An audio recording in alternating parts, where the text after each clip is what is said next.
to be replacing, restoring, repairing. There's a lot of R's. I don't know. Reconfiguring. We're going to be doing a lot to this hood. I'll show you guys what's going on. Well, I don't know if you can see the problem. It's all busted up. This mount is supposed to be over there. And they basically just glue it on. Just like that mount is. That mount is glued on. And then this cross piece goes across to the two. And then these bolt holes bolt up to a frame member in front of the radiator. And that's what, and then you got the pivot points that you attach your rams to. And that's what opens and closes the hood. This is your pivot points. This is what makes it work. That side over there was completely busted off. It was just all hanging. The whole thing was loose. There was nothing holding it whatsoever. That's what we thought was wrong with it. We were like, oh, boss was just like, well, you just shoot some of that fancy glue stuff you talk about, put that in there and glue it up and it should be good. That ain't gonna work. I could tell you that right now. What's gonna have to happen is, yeah, there is some fancy glue stuff and it's made by 3M. It's for aluminum to fiberglass materials and stuff like that. It will bond with it. But this is a lot of force on here, guys. And there's going to be a lot of weak points in there and stuff with the old stuff in there and trying to glue back to it. So we're going to do some other things besides just gluing it. I like to go a little overboard. Make sure it's going to work. So that's what we're going to do. The bus didn't want to take off the whole thing. Didn't want to take the cross members off and all this stuff. You have to. And when I just took it all apart. And when I took it apart, it actually fell right off of that side. You can see there's like a half hole there. That's actually broken. There's a bolt that's right here. And that's how they bolt to it. And that piece of aluminum is supposed to go in here and go probably about to here or so. And there's probably here. And there's a hole that's drilled through it. And that's what these bolts go through. And that's what holds the side together to the pivot point and everything else. Well, that's broken. So we've looked at a couple different options. The boss went and he priced it up. He can actually buy that piece right there for, I think it was $150 or $175. But here's the problem. Now I got to take it off.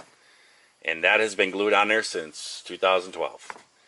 So that would be a booger to get it off of there. Hopefully it pops off like that. But if it doesn't, it's cracking. How do you got to glue it? You got to heat it maybe to get the glue to release. It'd be a lot of different things. So it's $150. Then you got both sides off. There's really nothing to align it to. I didn't like that idea. So this is one of the things I told the boss. You know what? If I had a welder, now that is aluminum, and that would be a lot of welding up there to make that come back out. You could do it. But I don't have my spool gun here. We're not planning on buying a spool gun. We do not have the TIG set up and everything yet. So I come up with a different idea. You can see from the marks on that piece up there. You can see from the shiny marks on there where this metal tube right here has been rubbing right here. It's been rubbing on there. You see how far it goes on? Well, guess what? There's another, what, 2 inches there? So what my plan is I'm going to build an extension of this tube. And I'm going to build it out about here. And I'm going to frame this all in, weld it all in. And then I'm going to go back to about here and I'm going to pull this bolt out. And I'm going to lay another sheet steel over the top of my add-on and weld it on top of this over the top of those all the way around and make like a sheath that goes around my add-on. And then I'm going to move this bolt hole out about here and drill a new hole through there. I think that will be a lot easier. I think it'll be about an hour or so of welding and patch that up. It's a lot easier and it's going to be a lot cheaper that we now have, the welder. We can do this. So that's the plan there. The plan over here is I am going to do some nut inserts into there. I am going to put this back up there where it goes. There's kind of some holes for some kind of like alignment to where it goes. I think I can get it pretty close. I think I'll just use like bolts and put them through there just to get it set back in the place that it's supposed to be. And then what I'm going to do is I'm going to drill some holes all through here, different places all around in here and stuff. I'm going to drill some holes and I'm going to put some nut inserts because you cannot get back behind there. I wonder, I guess they didn't have bolts because that one doesn't have bolts. I don't know why there wasn't bolts put on there when this hood was built. Why they didn't put this piece on to that piece, put bolts to glue it, put bolts through it, then glue the two pieces of hood together. I don't know why they wouldn't do that, but they didn't when they built the truck. It looks like there's like dowels or something like that that maybe was in there for alignments or something. So that's what we're going to do, is put it to where we need it to be. I'm going to drill some holes, put some nut inserts in there. And the nut inserts are not going to hold. They're not going to hold because this material, nut inserts under here, if you have the whole weight of the hood on it, it's not going to hold. It's going to pull through them. And I cannot get behind it. But the nut inserts are basically for the 3M special adhesive that I'm going to put in there. And I'm going to line it all up, put the nut inserts in there, clean the two surfaces once I get that done, put the 3M adhesive in there, clamp it, and then I'm going to be done for tonight. And I actually have to go trucking tonight. Once I get that done, then tomorrow I'll come back and it'll be fully cured. Then what I'm going to do is I'm going to rough this all up here. I'm going to rough it up all the way around it. And I think I might extend out some sheet steel going out here and put some like self-tapping screws, that coarse big, you know, like wood screws type thing, into that plastic that help it grip. And I'm going to extend it around as best I can and give it some more anchoring points. And then I'm going to take fiberglass cloth and I'm going to rough it up even further out and go over the top of the metal onto here and fiberglass cloth this, and probably on the backside here too. And that, after that cures and everything, that thing will be on there forever. That thing will never come off. And then when I weld that up, then I'll put the two together. So that there is the whole plan. Right now, I am going to have to pull this apart so I could just be working with this piece, and I'll probably also take the ram off because there's no reason to have that on there right now. So I'm going to get working on this.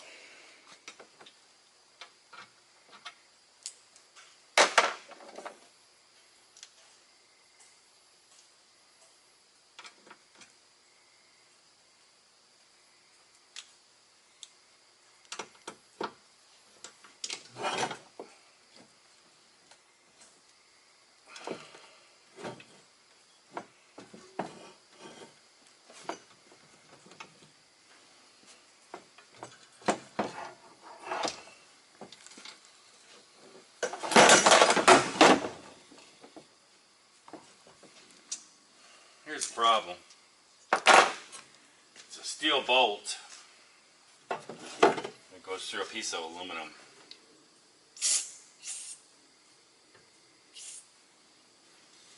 That's a problem.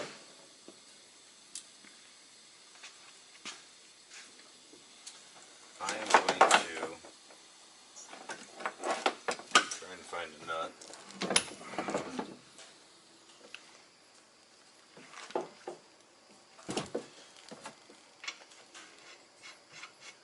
Take this over to the bench and see if I can't give it a couple whacks, break it loose. Alright guys, let's get this welder set up. I have done a couple little tack welds with it, like 3 little tack welds. That's all I've done with this welder so far. So I've used it one little short time. This will be the most I'm going to use it so far. You can see that I took a white permanent marker here and I actually put the positive and negative, so you can, when you look down and see on there, you can see which ones are connected because you got to change those around for different formats. So far I'm liking it. Somebody said it looks crooked when I built the thing.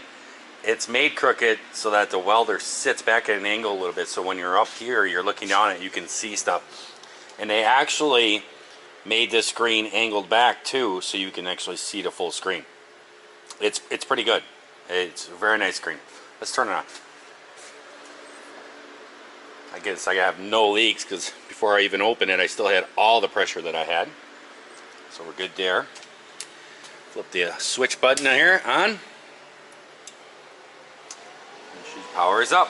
You can see the screen is nice and bright. The ground cable, I like this ground cable. Main reason why is because it has a really nice ground strap in it. Not only does it have just the connection up on the top like my Miller does, but it also has a ground cable that goes from one end to the other. So now both sides of this clamp has grounding capability. So if one side is not, doesn't have a good ground, the other side should connect. I like that. My Miller does not have that. You can see it's powered on. Basically what we need to do is go through the settings and set this up. Let's see here. I gotta remember here. Okay, so we're gonna be doing, so you press the home button, we're gonna be doing MIG steel, and we're running, it's 75-25 gas, or some people call it NOS gas or whatever. That's what we're running, and we're doing steel. Aluminum stuff, you do argon, straight argon. We're doing that. You can choose, you just turn this here, you can choose MIG steel with a C100 gas. You can use flux core wire. Here your MIG stainless steel. Oops. MIG, it's a manual. Here you can hook up the spool gun attachment. Spool gun attachment. Here's the stick welding, the TIG, and you got your settings. So we're going to be doing a MIG steel C25. It shows you, okay, how do you hook up the cables and everything. Your negative goes to your work. That's the way we have it hooked up. And then the line that comes out of the welder hooks into the positive, which gives the spool gun its power. So that's the way we're doing it. Confirm, press it. Alright, so the diameter here, we're going to, it's 1/8 inch steel. We're using the 35 wire right there. And we're going to change this here. It's equivalent, I guess that'd be 10 gauge? I don't know. Either 10 or 6, 10 or 12, I gotta look it up. One's a little different, I just Googled it. Said it was 11. So we could, oops, we could go to 12, 10. I'm going to go to 12 because I don't want it to penetrate greatly on this piece. I don't want any weld to reach the inside of it on this pieces. The other pieces I'll turn it up a little higher. So I'm going to use 12 gauge. We're going to confirm. It sets everything for you. How fast the wire goes, the voltage, you know, amperage, everything. It automatically all sets it for you. So you should be good to go. Now I have heard reports that the settings are pretty good in here. You can change them. You can change the amperage and the wire speed and everything up. But I've heard that it's pretty close on thinner stuff, but when you get up into like maybe 360, more like 1/4 and 3/8 stuff, the settings are off. You kind of have to manually play with it to get it right. But the lower ones are pretty good, and the little tacks that I did earlier, those worked out just good. So we'll get started. Alright, you guys probably wondering why I got this whole dual rig thing on. It's because I don't have my welding little hat on and everything. My hair is so long and scary because this virus thing. I haven't gotten a haircut. Now the haircut places are open, I guess, but just haven't had time. So I didn't have a welding hat that I have at home, so I just threw on hang. I'm not part of Hell's Angels now. But that's why I did it, so sparks fly up, they don't hit me and don't land on my hair and burn and stuff. Nobody likes the smell of burnt hair, you know. I don't have my welding jacket either. Continue to keep playing around out here. I'm going to have to get one out here. You want to put out your cord so it's pretty much as straight as possible. And all we're going to do is just do some tacks. Alright. We got Johnny the inspector, he's keeping an eye on us.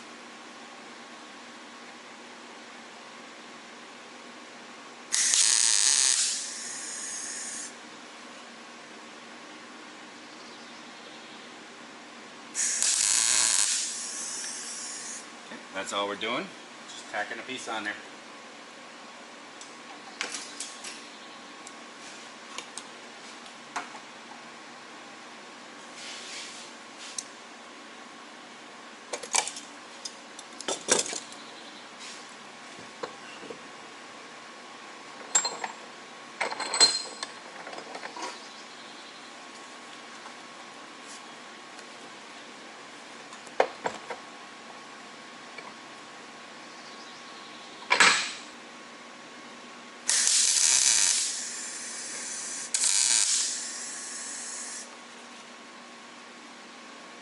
There we go. Got that all tacked up. Alright, so now I gotta cut. I have to cut the side pieces. So I need to get a measurement here.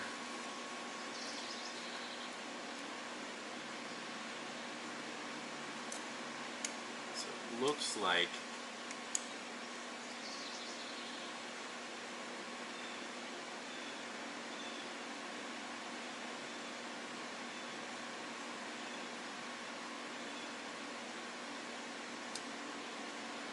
seven-eighths.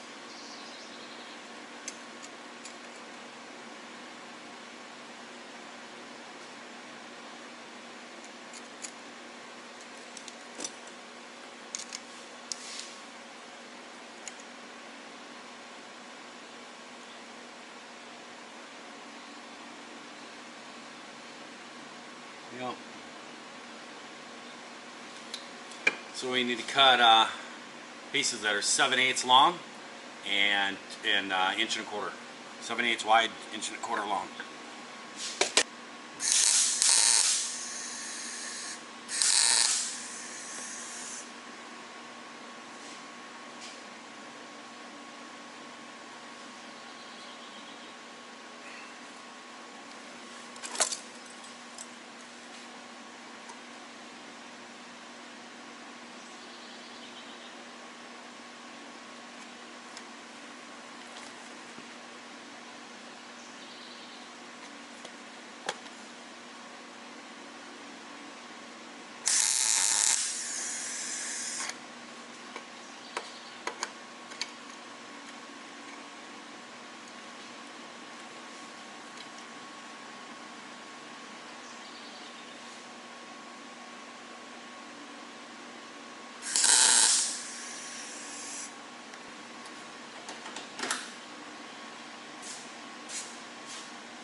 Test fit our piece in to make sure. Oh yeah. So that'll work. Perfect. So now I'm going to weld this all up, grind it down, and then make plates to go over top.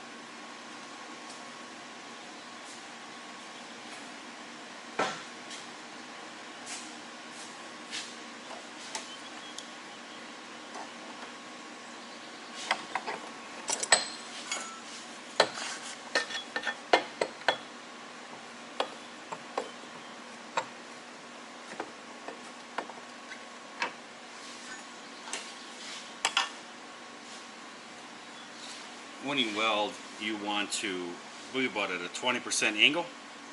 So you put your torch tip right into it. I got those 245s. You put it right in the middle of there. Put it at about a 20% angle with this type of gas and this MIG welding, and then move along. And if you want to get a nice little bead, then what you can do is just kind of do it like a little spiral, and it'll kind of lay it like coins, and But I don't really need that here. So I'm just going to grind it and everything. You know, see this. So.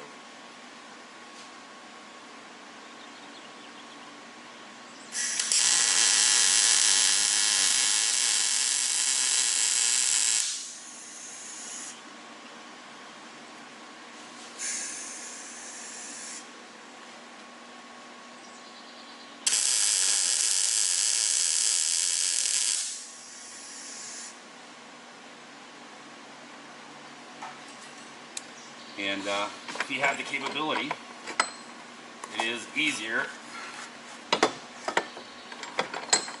weld it on a horizontal plane. And I do, so I can just turn it and make it better welds. You can weld up and down and everything, but it just makes it a little more difficult.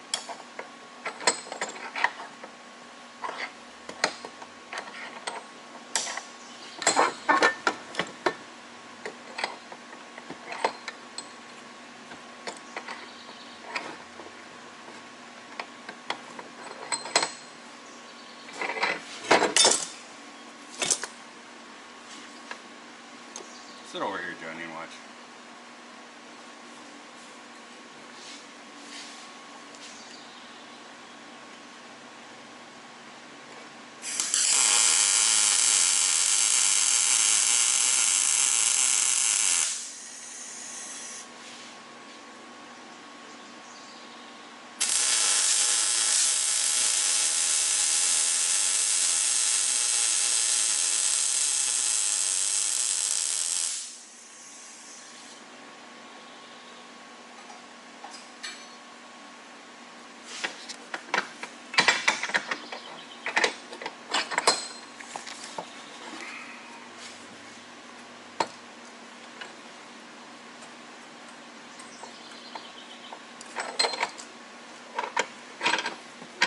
I tell you, a lot of times with welding stuff, it's all about being comfortable.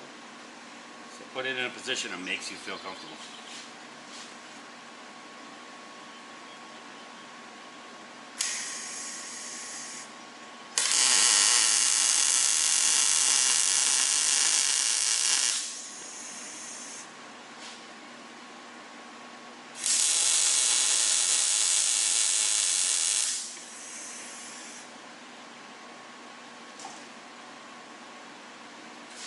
We got our plate made that's going to go over the top of everything.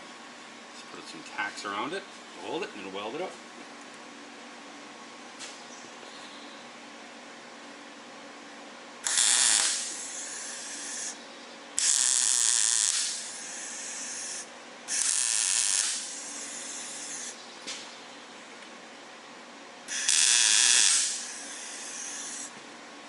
Now I have turned up the amperage just a little bit.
Alright, here's the other side. I really like it. Well, that's a nice weld right there, buddy. Look at that. Looks like a row of coins laid down. You saw how I was doing that. You just do real small motions and just nice, even. The gloves, they didn't protect the greatest. That my hand was getting pretty hot, but I usually like to rest my hand against something and then put my other hand is kind of to put it against my other one, and that gives me a point to hold it with the gun to kind of do a little, so you can stay like that.